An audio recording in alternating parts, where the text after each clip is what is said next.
I try to stay still, but it doesn't always work. Ready? 3, 2, 1, action. Hey, Maria. Hey, Lisa. How are you today? I'm doing fantastic. Happy Friday. Happy Friday to you too, my friend. So welcome everybody to the Diversity Duo. We have another interesting podcast for you. Do you want to, you brought another winner, I'm going to say. Like you bring in some great smoke. Yeah, I know my peeps. That's all there is. I know my peeps. So I want to introduce you to my good friend, Jessika Rozki. She's a powerhouse. She owns a transportation company, school buses, all type of transportation. And I met her 3-4 years ago. And ever since we have become, we talk wherever we see each other. Like we've been friends for life. So I'm going to introduce you to Jessika, and she's going to tell us a little bit about her, where she came from, and what does she do today. Jessika, Hi, welcome. Jessica, welcome. Hi, ladies. Thank you for having me here. It's an honor to be in your presence, and I'm really excited to share my story with amazing ladies. So thank you for having me today.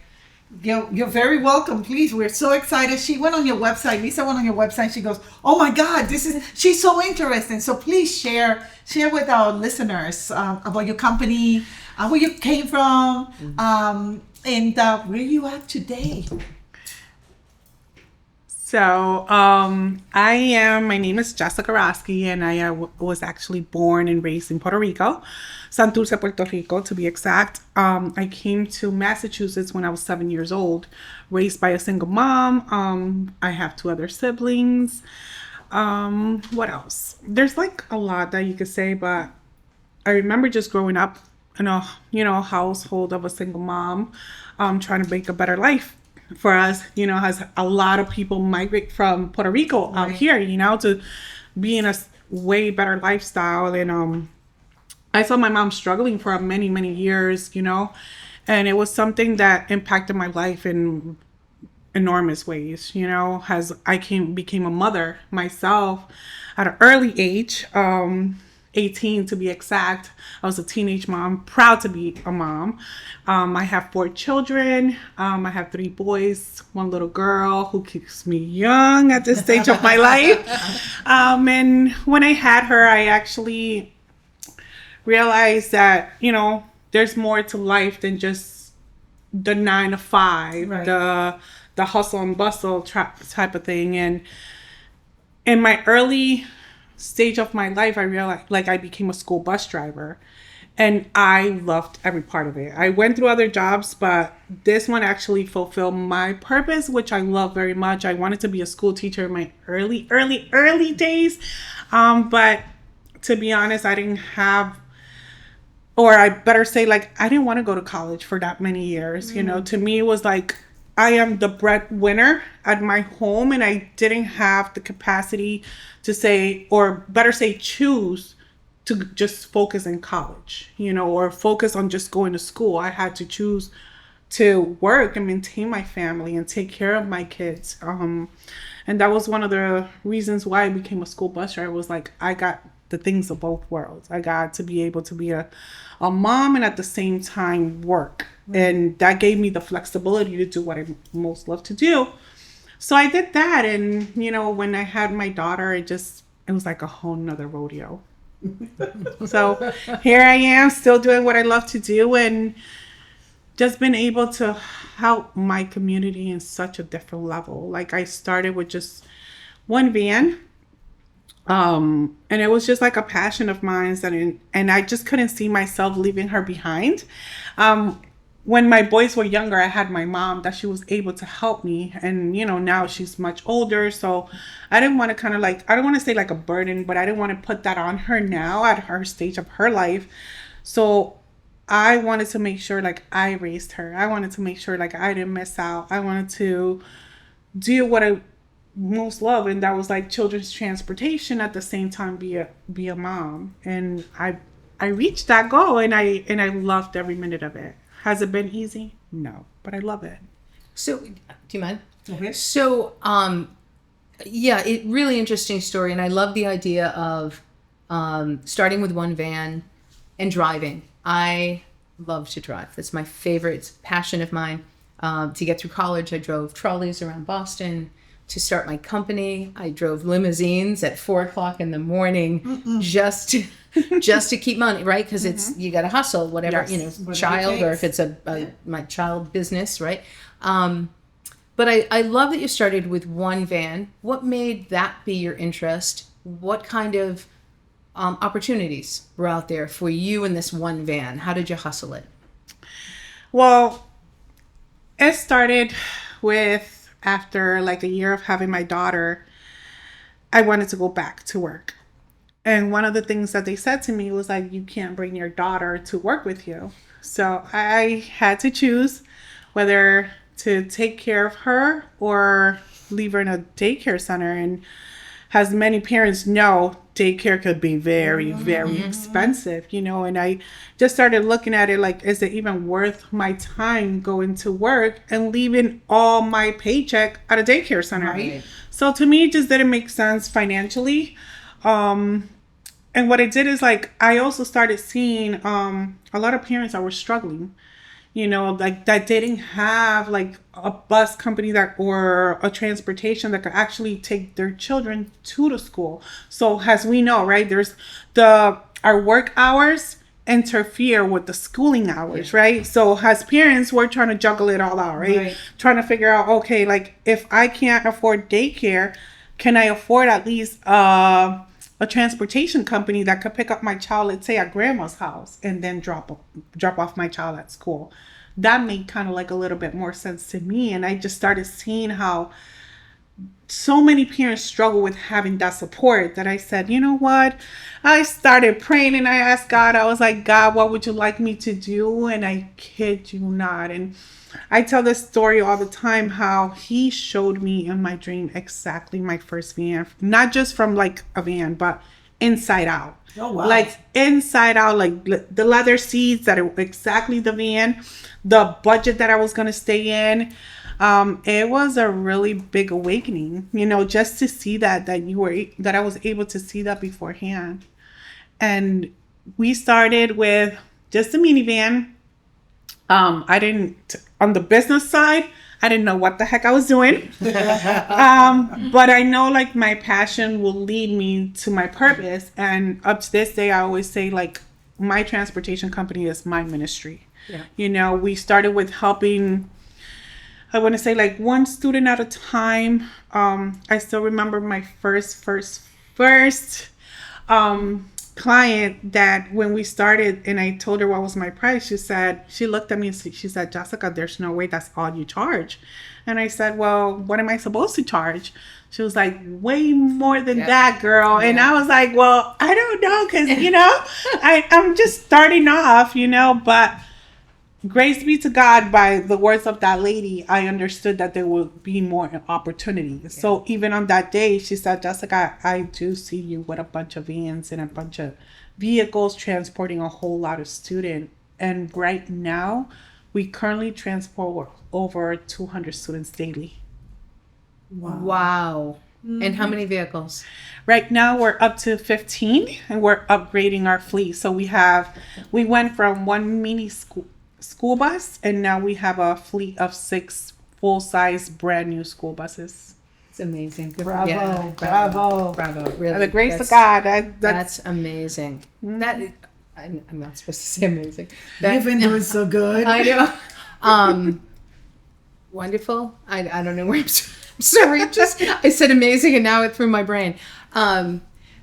We hear a lot of people come in and talk about that they see an issue or they're faced with an issue. And that's, I think, the thing I love about your story is you were faced with an issue. I don't want to leave my daughter at home. Mm-hmm. I want to have a business that allows me to bring her with me. Imagine if they had said you could bring her.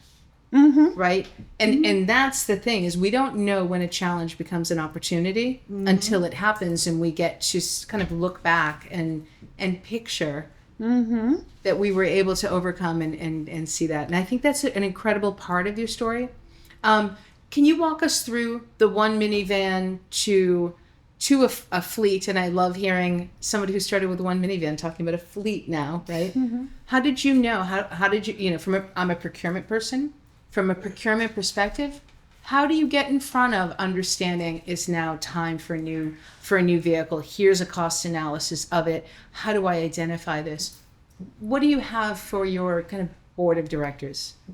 So let's go a little bit back, Okay. right? So one of the reasons I became a school bus driver in the first place was because I was able to take my older boys with me. Wow. Right? So that was the reason why I also became a bus driver. Was like, I love to be with children. I wanted to be a school teacher. And then when I have my boys, I wanted to make sure I bring them because, like I said, the daycare thing was so expensive. But going forward, the fact that, to be honest, I didn't even know what I had in my hands. I only knew that I love what I did, and I just wanted to be able to help others, right? So from the moment when I purchased my first van, I didn't even know what was gonna come about it, right? It was just like let's grow, let's see it. Is this something that it's really worth risk taking, right? I didn't know what I was doing, to be honest. I sit here and I am very honest. I don't know what I was doing, but I know I wanted to help. And I just realized, like, somebody came to me and said, Jessica, you have a great opportunity, but there was also a lot of obstacles, right? When you go in front of other people and you tell them, like, hey, I have this big dream and I want to do this and I want to do that. And all they could really do is try to shut down your fire, Right. you know? Yes. And that's the part that it was like, it made me even like get so antsy to the point that I was like, no, like if there's a will, there's a way. There's companies out there that have been doing the same thing I Yes. did, you know? Yep. So that is, every time I heard like a no, it just fueled something inside of me that I said no. Like if God brought me the dream, he will make the way, and I just went about it. But if you want to go ahead and repeat your question just so we could go and keep flowing it, because I just like to people to understand, like, it's not a straight path, It's not. It never is. Yep. Yes, and a lot of people get it confused, like, oh, she's so successful, but nobody sees like the before and after, the hidden things behind, like all the sacrifices you had to do, all the no's you had to Yes. hear before you got there. Let me say something. A lot of people think that what we do is very easy. Oh my God, you know what you're doing. They don't understand that we are like the duck on top of we're floating on the lake. Yes. And you see the duck very calm and collected. Underneath, those little legs are going like that to stay afloat. So I know exactly where you're coming from. Yes. And you have to develop that. I'll show you attitude. Let me do this. Yeah. You have to. I think you have to also come to the table with it. I think, I like the word grit when we talk about business owners. Yes. I love the word grit when we talk about women business owners. And I'm not dissing men business owners, but women, minority women, you're starting out behind. It's Oh, God, yeah. always that challenge of how do I get the connections to who I need to be in Yes. front of? Yes. Right. And we talk about supplier diversity all the time. And what we're saying is we want discovery of small and minority businesses so that there's opportunity for them to sit at the table so that they can rub an elbow and they can find out. And I'm going to come back to my question of how did you tap into the help that is out there in the world? Who did you find? Who did you trust? Who did you bring into your inner circle and say, yeah, you're a person I'm going to ask this type of question or this, right? To diversify your own board of trustees. So I am a person who, I always say, I learn very different than a lot of other people, but I never take no for an answer. And I keep digging and I keep networking and I keep building relationships, and I'm very social. Like, I'm very social. I love to see people happy. I love to help. I love to show up in rooms that I know they just need to elevate. Like, that's just who I am, what I do, and my identity, And I just knew that I just had to put myself in places that I was so uncomfortable in order for me to grow. Did I choose like certain people? No. But I understood also in the early stage that I also needed mentors. Yes. Right? Mentors are so critical in whatever path you're in the beginning, in the middle, and the further out, and all in between. And also understanding that you're going to need different kind of mentors for every different season that you face. So it's been getting in a lot of rooms, to be honest, in a lot of rooms, and also being aware that just because you're in those rooms and you're trying to network doesn't mean everybody means good. I remember in the early stage, I ended up meeting a girl, and she was so excited. She was like, oh my God, like an Uber style for children. That's what I started, right? Oh my God, that is phenomenal. Let's sit down and let's talk about this. And I'm like, all excited. I'm like, oh, somebody wants to hear me out. And I sat there with her, and the girl was like, oh, well, I could help you with that. But every time we do a booking for a child, you know, I get certain percentage of whatever you're booking. And I'm looking at her, and I'm like, and I'm just listening to her, and she's like, yeah, that we're going to do this, but, you know, I got this percentage and this. And I'm like, girl, what are you doing? And I just sat there, you know, and it was a young lady, and I just sat there, and I was like, that's very interesting, you know, to hear. But that's when you know who's who. Yeah. You know, Yes. and what's people's intention towards you, you know? If they're leading with a pitch, they're not leading with a commitment of help and Nope. building a functional relationship. Yeah. Yes. Yeah. We primarily talk about that a lot. Yeah, I know. Yeah. And it's hard because even in the early stages, and this is like when I was still kind of like an idea, I remember going to a location. I would not mention the program, but I remember walking in there, and I'm so excited, right? Because I'm like, I know what I have. Like, now it's time to turn it into a business. And I sit down in front of a Latino man, which this is the part that breaks my heart even a little more. And I'm sitting there, and I'm explaining to him, like, hey, you know, I got this business idea, and I want to transport children, and I want to do this, and I want to do that. And he just ignored me while I was talking to him. But I'm so excited that I was just like, no, like, I'm just going to throw it all at him, you know? And then he just waited for me to finish and said, Jessika, I don't think you have a business. You have a liability. And that just kind of hit me. I was like, what the heck does he mean, a liability? You know, and like I said, it was in the early stages, so I didn't even know what the heck was a liability, right? And I'm like, and I just stood there, and I had to, like, you know, take my time and take it all in. And it, like, it hurt extremely, you know? How can this man, Latino man, come and tell me you don't have a business, you have a liability, and just brush me off? Dude, help me out and figure it out. Jessika, this is, go and do this. No, he just brushed me off. Wow. But you know what was the biggest beauty, the most beautiful thing of it all? I saw him a couple years later at another event. These are the best moments. Yes, at another event. And I was like, hey, you remember me? And he's looking at me, and he's like, you look so familiar. I was like, I'm Jessika Rozki. And I made sure he understood my name and he knew who I was. And he was like, yeah, I remember you. I was like, yeah, I'm still in business. I'm actually have like 4 vehicles now. He just like opened his mouth, and his mouth dropped. And he was like, well, he goes, well, I knew you could do it. And I'm like, no. Yes. Yes, but it was like, those moments is what made me eager to keep doing what I It lights did. the fire in you. Yes. It really, really does. Yes, it truly does. And you can't go to the butcher and look for milk. You cannot. Yes. I like that. Thank you very much. I like that one. I would kill him. You can't go to the butcher and buy the cow. No, that was wrong. No. Yeah, no, but I think that, you know, to your point of your story, everybody's not right. Yes. Yeah. Right. And sometimes I think, especially from small business, especially from women, especially from minority, we go in and we seek counsel from people with whom we believe have the answers. Yes. And instead, but again, that grit, it's the grit that says, I don't think you know what you're talking about. And it's interesting that he jumped on liability, because I'm going to be quite honest, because I do want to have a liability conversation with you. But the idea that he didn't introduce exactly what he meant by liability, so that you were prepared to understand insurance and what it's going to mean, and what does it look like for the kids on the buses. So I'm sorry that you went through that.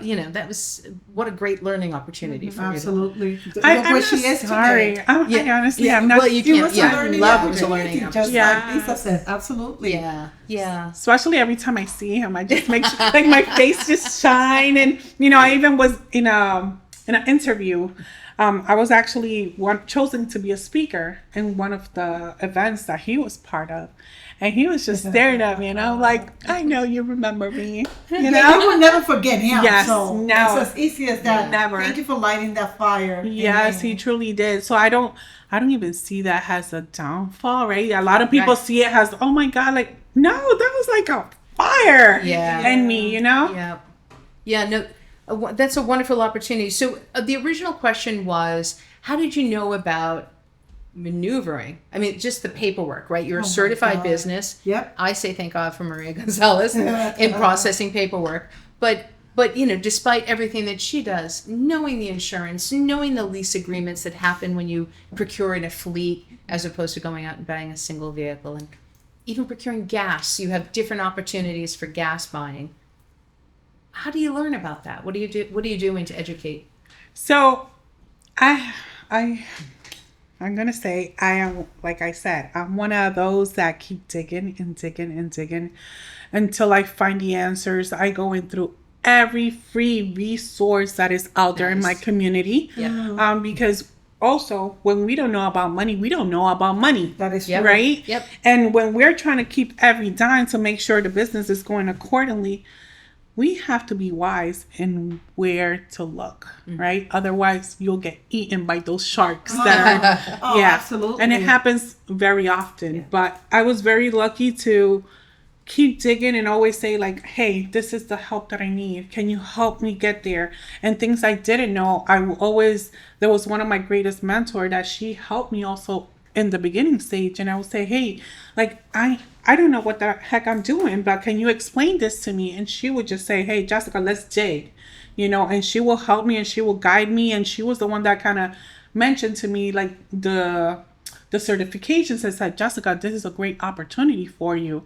Let's try to get you there. And I'm like, but I don't even know what that does. I don't even know how that could help me. And she was like, girl, let's get you there first. And you're going to see all the opportunities that come with it. And she did. She was able. And they came? Yes. Yes, they did. Yes, they did. Like, it actually helped me to. So, going back a little bit, and I just always say, like, I got to go back a little bit because there's so many steps to where I am, right? Like I said, it's not like a straight path. So there's been a lot of like moments that I had to like always go back and say, okay, what is the certification for? What is this going to help me with? And I didn't understand it, right? Years prior to that, she was telling me about it. And she said, Jessica, this is what's going to help you with. But you still don't understand. I'm still learning You can't about. make that Yeah, connection. Yes. Yeah. And I was just learning about business and, hey, like, just help me to put the business in order. Like, that's the part I still need help. Like, I don't need this right now. But she understood how important that was to me and to my business. Yes. And she finally helped me to get it. I actually joined another program that made me understand what procurement was about and how important the certifications were. And that actually helped me land a big contract within my city. Like, even though it's a sliver of the pie, but it got me there. There you go. It got me I there. remember that day. I mean, Oh. everybody congratulated you. It was all over LinkedIn. We were so happy for her. Yeah, it was a moment that I was like, at first I was like, but why do I get the certification? It's okay. Like, let's bring it on. Like, we need anything we could get, right?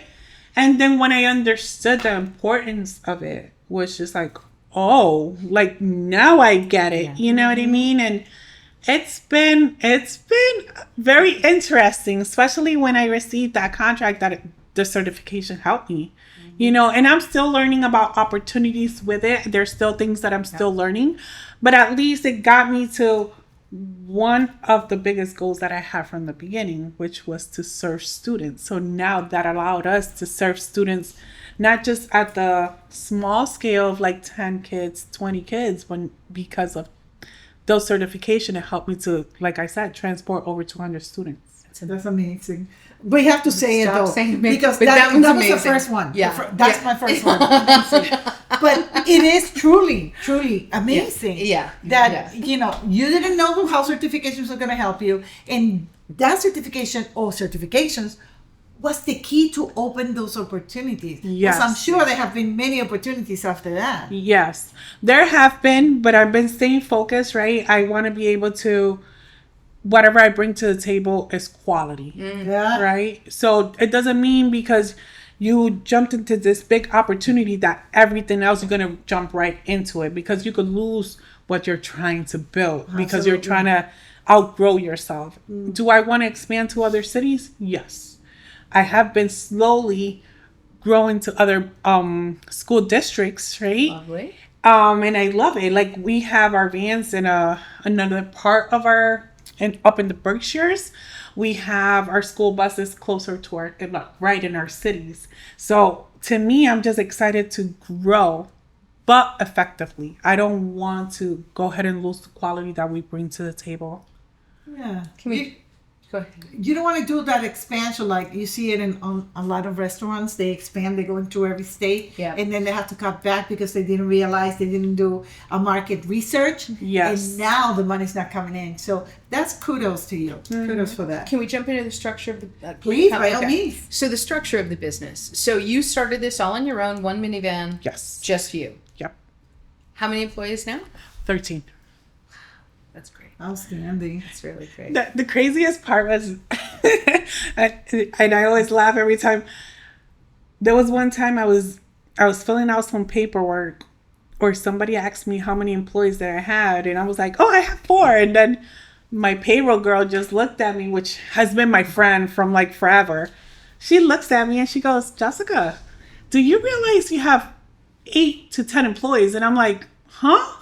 She said, "Girl, you've been hiring for the past year, like back to back. We get a vehicle, you hire somebody, you get a vehicle, you hire." And I'm like, "We outgrew ourselves." And I didn't even realize it, Oh my because goodness. I'm grinding so hard, right? To make sure, like, wherever there's a request for transportation, we hire the best, right? And we're going through the process, but everything went so smoothly that it was just like such a blessing. Like, I really didn't even have to go out there and get drivers. They were actually coming to me. Wow. It was a lot of word of mouth of, "Hey, we have somebody for you. They retired, or they just need a couple of hours a day, and everything worked out so smoothly that when I came to realize, I was like, 13 employees in? Like, there's no way. That's amazing. Wow. So 13 drivers, plus you have a bookkeeper or office person. Yes. That's wonderful. And I think your point, and I'd love for people to hear this who are starting a business, like myself, I went to a limo. I thought, I need to work crazy hours, right? I need to work a limited number of hours to give me an opportunity to run my business. Yes. This is a great avenue for the person who's retiring, for Right. the person who's, looking to pick up that mother's hours, if you will. I Yes. was going to say, yeah, those mothers with small kids. My grandson, Elijah, his Nana, became a school bus driver. And with that, she was able to help my daughter-in-law with the youngest one, with Isaiah. She would put him on the little car seat Yeah. Yes. and put it on the Nana's school bus. And she would spend like 3-4 days driving with him around. And that gave Jennifer the opportunity to finish college. That's awesome. And like I said, that was one of the reasons I started being a bus driver, Yeah. because of those mommy hours. Then when they were off from school, I was off from work. So it was a choice. In the summer, I didn't have to work. So I just love the overall thing about everything that I do. Yes, that's great. Like, I there's people that say, like, "Girl, you're crazy for doing this transportation thing." They actually recommended for me to do medical transportation at one point in time. And I tried it out a little bit. And to me, I said, "No, God, like, you gave me this vision. Yeah. I know what I love, and Yeah. I want to stay in the kids transportation. Will I entertain that maybe later on in the future? I might. But right now, I just want to stay focused on what I love to do." That is, to me, your journey is incredible because you have stayed true to your beliefs, to your core values, and to what you had. Your dream became a reality. Yeah. And not many people can say that. Yeah, I'm always floored by the people that we have that come in and didn't come from whose parents were entrepreneurs who watch, you know, the dinner conversation was what happened in the office today, Right. or didn't pursue an education that told them exactly how to identify this. And I think it's I love hearing these stories of how you overcome a no, how you overcome putting all the pieces together, because there's a lot of pieces. A lot of pieces. And I think that was the thing that really excited me about reading your website and knowing, you know, I come from vehicle procurement, so recognizing how difficult that is. Like that's not the easiest. Balancing preventive maintenance, so looking at tire change, right? All of those things are these additional, if you were a pen company, you know, if you were an office supply, I get it. Like, well, you know, it'd be fun to talk, but I don't mean to say it's not complicated. I didn't mean to imply that. Vehicles are really complicated. Yes, They are. certainly are. Managing drivers is really complicated. It really is. It really is. And those are the things that I'm still learning and implementing. I have a really amazing team behind me. I have people, like one of the people behind me is one of my sons. So my middle son, he actually runs the company with me. He's my director of operations. You know, we have our assistant administrator that she's actually virtual, and she's all the way in Portugal. Oh, wow. Oh my gosh, she's like kind of like our backbone, and I love everything about it.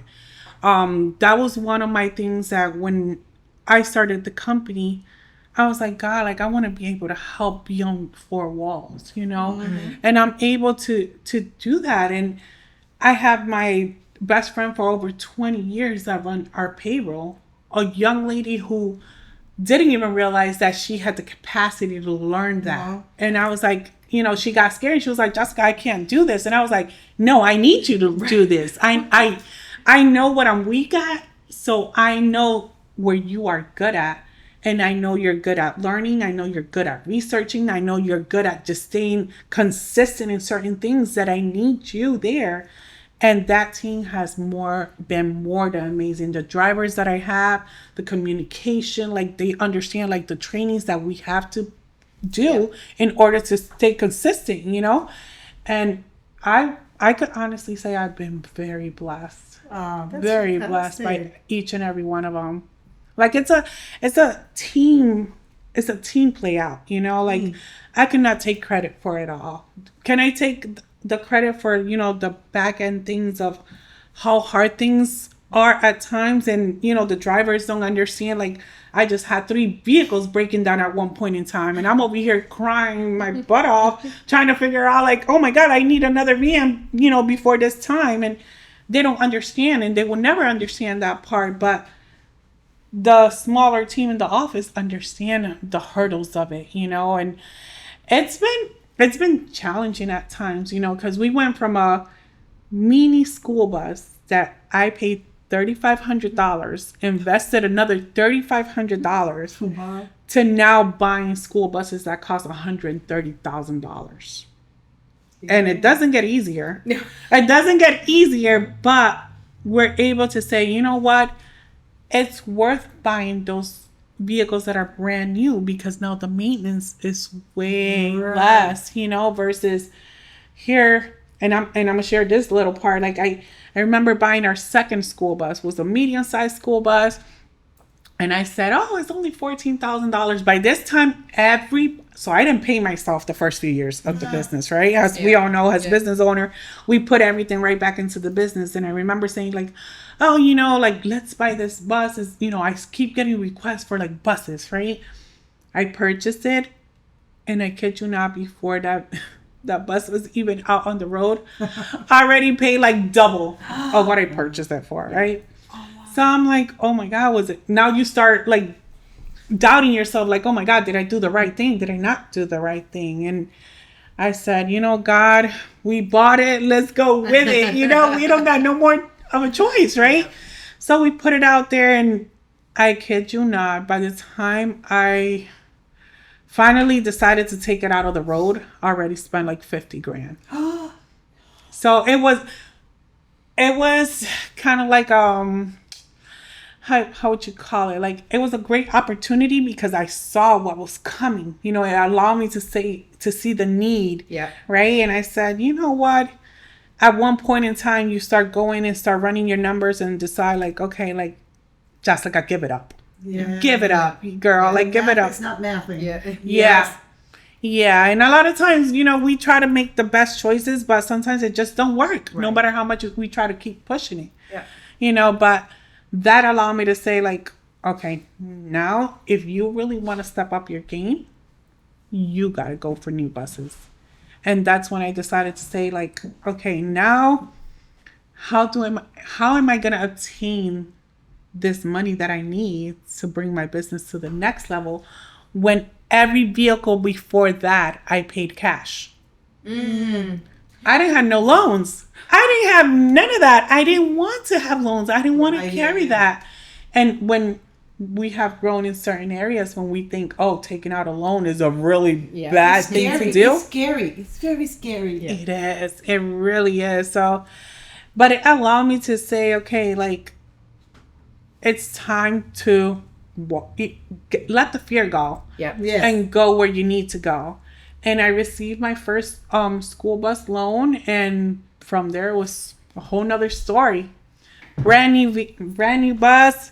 That was my first loan, and right after that, I bought two or three other buses cash. Wow. With the opportunity of just getting that one school bus. See that? You lost the fear. You went for it. Yeah. And here you are today. Yes, but I always say everything is still like a learning experience. I truly love what I do, and I just want to keep providing that in our community and keep expanding. You know, I want to be able to help underserved students, and that's what we do on a daily basis. And I just love it. I love it. I follow the protocols that we have to. I don't take shortcuts when it comes down to my transportation. I want to be the best, and by being the best is I have to stay consistent. There you go. So, and I hear that you have a book coming out. Oh, Let's talk about that. You didn't think I was gonna let it go, huh? so it's so funny that you actually mentioned that. For years, I have had a friend of mine telling me, Jessica, you got to share your story.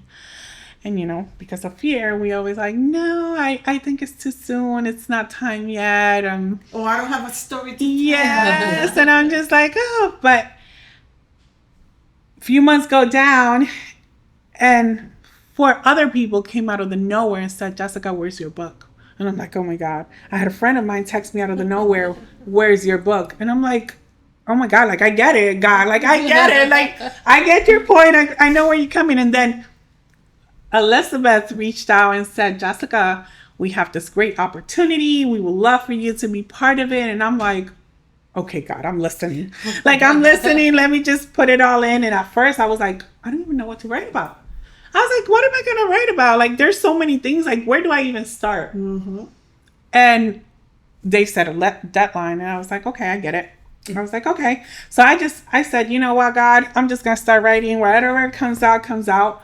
And I am done. I actually finished in 3 days. Wow. Yes. But I haven't submitted yet. So I'm cleaning it up a little bit. Yeah, don't So, let it fester sitting there because you're gonna keep on going back, changing it. Yeah. Just send it. If there are Yes. any changes to be made, the editor will let you know.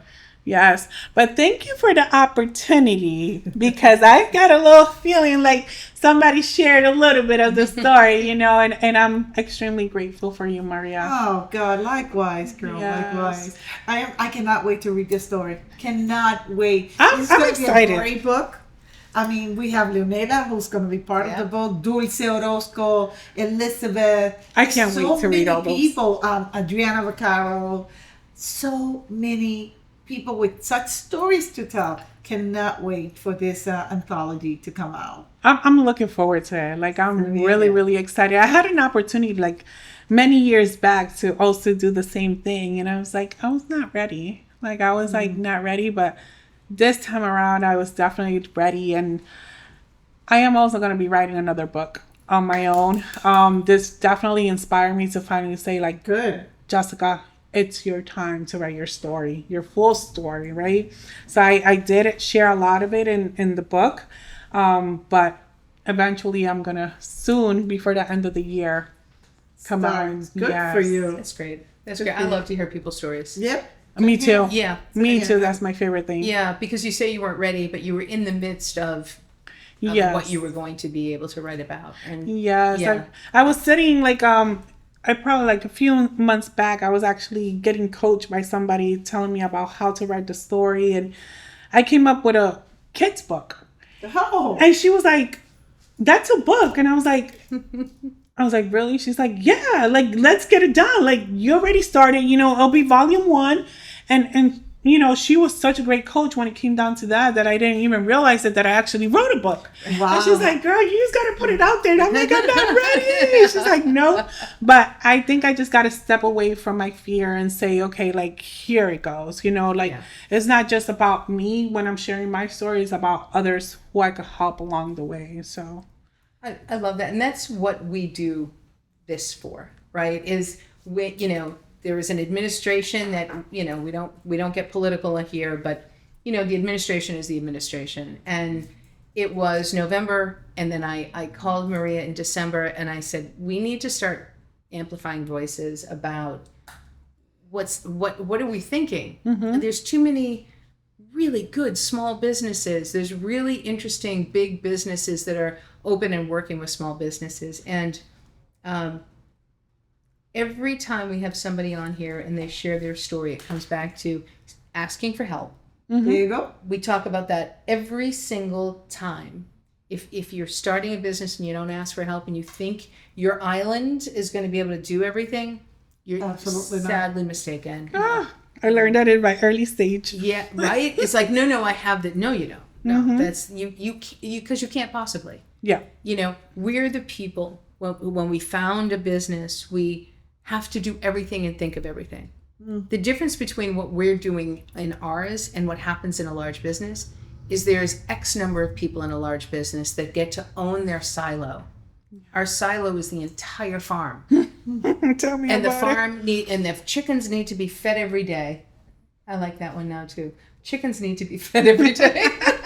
You're coming on with cliches all over the place. All over the place. I love it. But yeah, and you do have a story because it's been a remarkable journey, and I'm so appreciative of hearing your story today. Like this was amazing, and again with amazing, but that's my favorite word, so don't feel bad. Good, yeah, I don't feel bad because I think we. He's just giving us a lie. But the problem is we have amazing people on. We do. We can't help it. Yeah, we can't go around it. It is what it is, right? Yeah, but no, thank you for everything that you guys do. Like, I think there's a lot of people don't understand the hustle and bustle from a small business, yet alone a women-owned business. Yeah. Goodness, yes. We have to fight twice as much. That we is have to fight till, like, how you say, like, our nails fall off. Mm-hmm. Like the opportunities, I always see they're endless, but we have to fight even harder to get where we want to go to. But I've been very lucky to not just have myself fight for what I believe belongs to me, right? Because we got to fight to get there. Right. But also I'm trying my hardest to not just be a leader outside of my home, but in my home.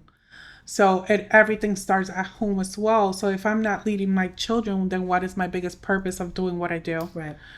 So when I say that I truly love what I do because I know that I'm trying to break those generational curses to be able to lead my children. So when their opportunity comes, they're also ready. So I don't just do what I do just to earn more money or to just do whatever I had to do outside of the home, but I try to lead my children so they can understand, like, this is what mommy does, Right. This is where you guys also need to learn, because it's not just about me, it's about them, it's about my grandkids, and all the generations right after, so we could be able to get to a life that we're not just serving ourselves but also serving other along the way and bringing people along with us to be able to change the world to a better place to be. And I honestly, like, when I say that that I love both worlds of being a business owner and being a mom.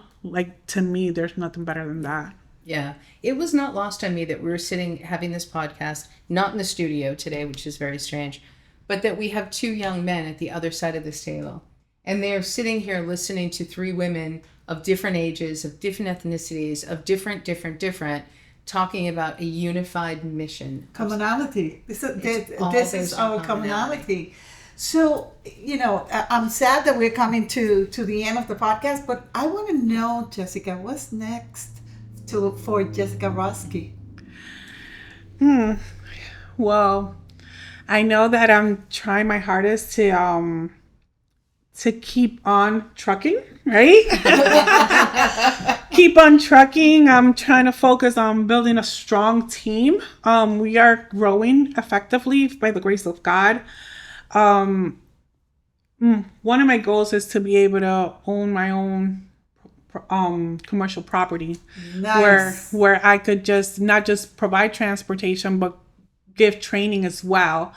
That's one of my biggest goal, my biggest dream is to be able, like I always say, it's not just about me, it's about a whole community, right? So that's my biggest goal right now, is to be able to provide enough transportation and get into enough contracts that we're able to purchase our own place and be able to grow with the building. I already have a building in mind. But we just got to get there financially, and with the right opportunities, I know come sooner than not. That's a great goal. Yeah. So thank you so much. Oh, thank you. For coming all the way from Springfield. I have loved you since the day I met you. We had that, that connection. I think the world of you. Thank you for being here, sharing your story. I know that there's going to be many events and many opportunities. We're going to see each other again. This has been absolutely great. Great. So, Lisa. Yes. What is your takeaway before we say goodbye to Jessika? So my takeaways are perseverance. And if you have a good idea, who you want around you are the people that are going to say, you want two people. You want the people that are going to say, maybe I don't get it, but I encourage you to try it. And you want the naysayers that don't just say no, but say, allow me an opportunity to poke some holes in what you're talking about so that we can learn from those holes, because that's very important. I'm never like a yes person, right? For me, if you're just yesing me, you're not giving me an opportunity to see anything from your perspective. Perspective being the next thing that I want to talk about. The perspective of going forward, establishing goals, seeing what the path is to reach them. Friggin' good kudos. Like that, like just kudos to you. And then just, holy cow, people can do it. Like you did this. And you did this, and I hope for you that you wake up every day and go, these blessings have been allotted me, and I'm going to rise every single day for them. And I think that's great. I just want to share one quote that Jessika said, that I love it. I'm going to be using it. So if you see it, but I will give you credit. And she said, passion will lead me to my purpose. Yeah. I absolutely love that. It has staying power. Jessika, thank you. Thank you so much for being here with us. It has been a great pleasure to have you here. Thank you. No, thank you, ladies. Like I said at the beginning, I'm very honored, and thank you for what you do and keep doing. And I can't wait to hear all the other podcasts you guys got in place. And we are up to 25, so you're gonna be busy. You can actually hear them on one of the streaming Spotify, iHeartRadio, or Amazon. So. And on YouTube, you see the entire video. Yeah. But we will let you know before we post it, so you'll be ready. Tell your peeps. Well, my friends, this has been another great episode. I hope you enjoyed it as much as Lisa and I did. Jessika was out of this world with her story. I want to leave you with my favorite quote of all times. Let's continue to amplify diverse voices and foster meaningful dialogues. Until then, this is Maria. Thank you for listening. And I'm Lisa. We're the Diversity Duo, and we'll see you again next week. Thanks, everybody.